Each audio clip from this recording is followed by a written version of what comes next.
What is up, everybody? It is Brian with First Shot Tactical, back with another video for you here today. And today we have an awesome video for you. We are going over the Strike Industries along with the P320.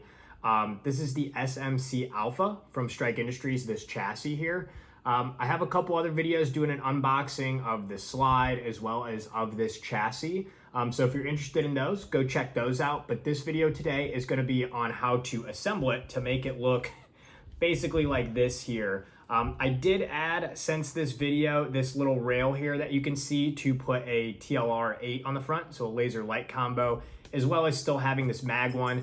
But in the video today, you're going to see it without this part here. But just a heads up, that's about all I've added. There's still a couple other things that I want to get added to this. And that's going to be coming later on. But for now, I want to show you how we can get this together. And if you're looking to put one of these builds together, on how you can do it as well. This is a very fun gun. I've already shot this quite a bit at the range. Still waiting to get the Strike Industries folding brace or stock adapter here. That's going to make shooting this a lot easier. But like I said, I did take this to the range. It is 10 out of 10 on the fun scale. Absolutely love shooting this. Can't wait to get a brace on this to make it even more fun, as well as we're going to be adding a threaded barrel and suppressor on it too here. So that will be soon to come. But for now, let's go ahead and get into this video. Welcome over to the mat here. As I said, let's go ahead and get started. I'm going to show you how we built that out here. So to start with, we have our Strike Industries SMC Alpha chassis here, and I did already add this on. This is just pick rail on the front here, and this came with it in the box. So I just added this on. This is the extra mag holder here. So that's all I did so far. So the next thing we want to do is let's go ahead and drop a fire control unit into this 320. So to do that, I have another video on the channel of I picked up this P320 M17 kit as well as the P320 fire control group separately.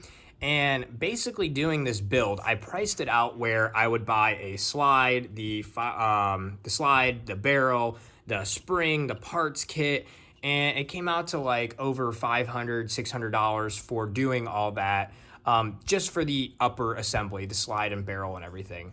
So the other option I had was to pick up this M17, or you could also do the M18 for the compact size kit, and I got it from Optic's Planet, to my doorstep with tax and everything. It was about 500 bucks. 500 bucks, I got this frame. I got the whole upper assembly here with the barrel, with night sights, and then as well with there's only two here. I got another one laying around, 3 mags, all for 500 bucks. So basically I'm getting 2 guns out of this, because originally I was just doing this build, but by buying this kit, I can drop this trigger into this guy, and as shown here, I have a fully functioning M17, which is awesome. Or I can drop it into this, which we're going to do now, and I can use it in this sense. So I think economic wise, if you're looking to do this, I just pick up this kit if you're all right with this color, which I think looks cool here, and I'll show you in a sec what it looks like on here. So yeah, just a heads up there. But with that, let's get this taken apart here and get our trigger out, and we'll get it into this chassis. So I went ahead and got our fire control group out here. So this part we can just kind of toss aside for now, put it in a box if we want to make our M17 again on a rainy day. And the one thing I want to stress here is look how dry this is. We definitely want to spray some lube on this so that way everything goes together well. So I just have whatever this is, gun synthetic or gun oil. Spray it in there real good, get it all lubed up, so that way, I always just overdo it here at the beginning, so that way everything slides and you're not scratching parts. So then now we're ready to go ahead and drop this in, and to do so, you kind of start with the back. You can see this little fin at the bottom, the gold fin. So we're going to start with that in the back rear end here. There's actually a slot for it on the chassis to go into. So we're going to pop that there. And then after that, you got to push the trigger in to feed it through the hole like so. And then you can just kind of push everything down into the chassis. And basically, you're just going to kind of keep finagling it to get these holes to line up, so that way we can put our fin through. So there we go. We got our hole lined up basically there. So now we're just going to take our takedown lever, feed it through. And again, this is where just you're going to have to finagle it a little bit. Be patient with it, and you might have to adjust it a little bit. I found that sometimes turning this in like a clockwise motion as you feed it through, or just wiggling it a little, helps. And then once you get it past this first part, come on, almost there. There we go, like that. Once we get it here, then we can go ahead and just get it through the other side now. There we go. Now it's flush on this side and it's in the groove here. And again, I'm just gonna re-lubricate this and fiddle it back and forth so that way it is all set then. Sweet, so with that in, make sure this is pulled all the way back in that groove here. And now we're ready to grab our slide. We're gonna line it up, bring it back, make sure it lines up in the back here for the first time, putting it on. And then we're gonna slide lock it up. Ooh, nice. And then we're ready to slap this guy back into place. Drop our slide. Boom. There we go. You could just run it in this format and, you know, kind of be done with it, but there's so much more we can do with it. So actually it comes with, in the package for the chassis here, a charging handle, and you have to replace this back part on the slide. So let's go ahead and get this attached. And then the next thing after that is we do have an Optic mount. I got a red dot we're gonna put on this as well. So let's go ahead, we'll change the rear piece here to add the slide on, and then we'll do the Optic. I went ahead and removed the slide here again because we're gonna change this rear plate out for the charging handle plate. So to do that, all you have to do is grab some kind of punch, push this button down, and then slide that plate, the old one, off like that. Then we have our new one that we're gonna be installing. And let's see, which way does this go? It goes this way. We're going to push everything down and then slide this one up in. There we go. All right, make sure all that is good. And now our new piece is on. So now we just have to take this screw off, and then we're gonna put this charging handle on.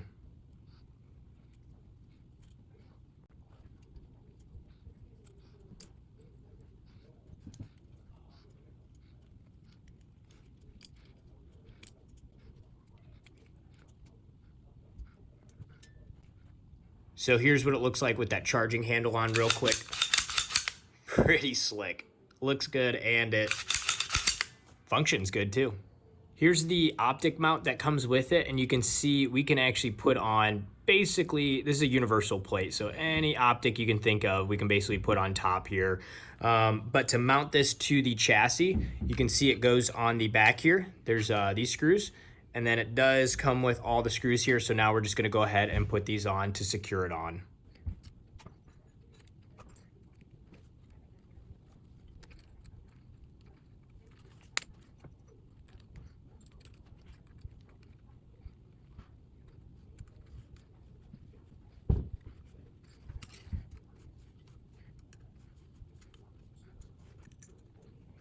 All right, now that we got that put on here, the next step is to use our universal mount here. So depending on what Optic you have to put some posts on here and then the correct screws. So let me see if I can find, I have a Romeo Zero that I ripped off my 365. So smaller kind of K model Optic for this. But this is what I wanted to put on here to start with. And then, you know, hopefully down the road when I'm not so poor, I can afford a normal size one. But this is what I'm thinking I'm gonna do to put it on. So this part is a little bit tricky. So let me show you how to get this done. So there came with 2 bags full of screws. And in the bags, they also give you these little posts here. So you have to basically take your Optic. They're labeled here, but they're not the best labels. There's none for my Romeo Zero here, so you just have to play with it, figure out where it goes, but maybe if you're using one of these other ones, it might be helpful. But basically figure out where and what holes these line up with. And then as well, you have to put these little posts in up front for the front part of it to snag into, as you can see at the top left, top right here, because this only has screws in the rear. So I found that if I put these posts in the shield, the ones that are marked as shield here, let me grab another one, try and drop it in like that. It allows these front holes to go over those posts like so. And then now I have 2 screw holes here in the back for me to put my screws in. And I gotta double check here. I'm gonna try and use the ones that, the longer ones that came with the mount. Typically that's the rule of thumb. Use the ones that come with the mount on your Optics, not the ones from your Optic box. So I'm gonna go ahead and screw those in and see if that works.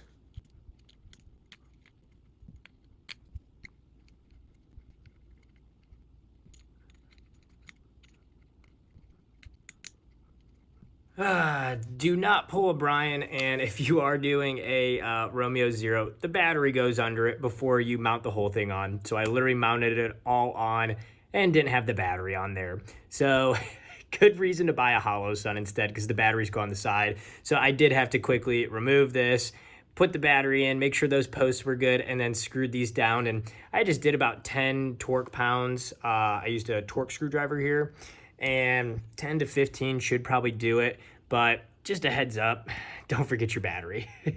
All right, so with our Optic mounted and battery in it now, you can see here is now our final format. So we got the charging handle, we got the Optic, and you can see here my red dot is on, so that looks sick. Again, wish I had a larger one here, but for what I have and what I'm, just kind of putting on this for now, the Romeo Zero will do. But down the road, probably upgrade that to, like a 508T or even just like a 407 or 507 C model hollow sun. But for now, I think this still looks pretty sweet. Yeah, so if you guys have questions or looking to do a build like this, leave me some comments below.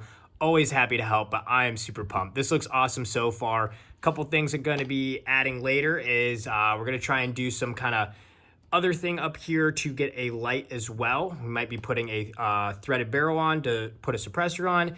And then the other big part, of course, is a folding brace, the Strike Industry one. When that one gets back in stock, I'll have a video installing and what it looks like with that. But for now, man, this thing is freaking sweet. Love the color, love the look. I can't help but keep flipping it back and forth because it does look sick. So if this was helpful, like and subscribe to the channel. Stay tuned for some other videos, or I might have them up already now on the channel. And again, if you have questions or comments, let me know down below. Until next time, have fun shooting, everybody, and we'll see you soon. Thanks, everybody.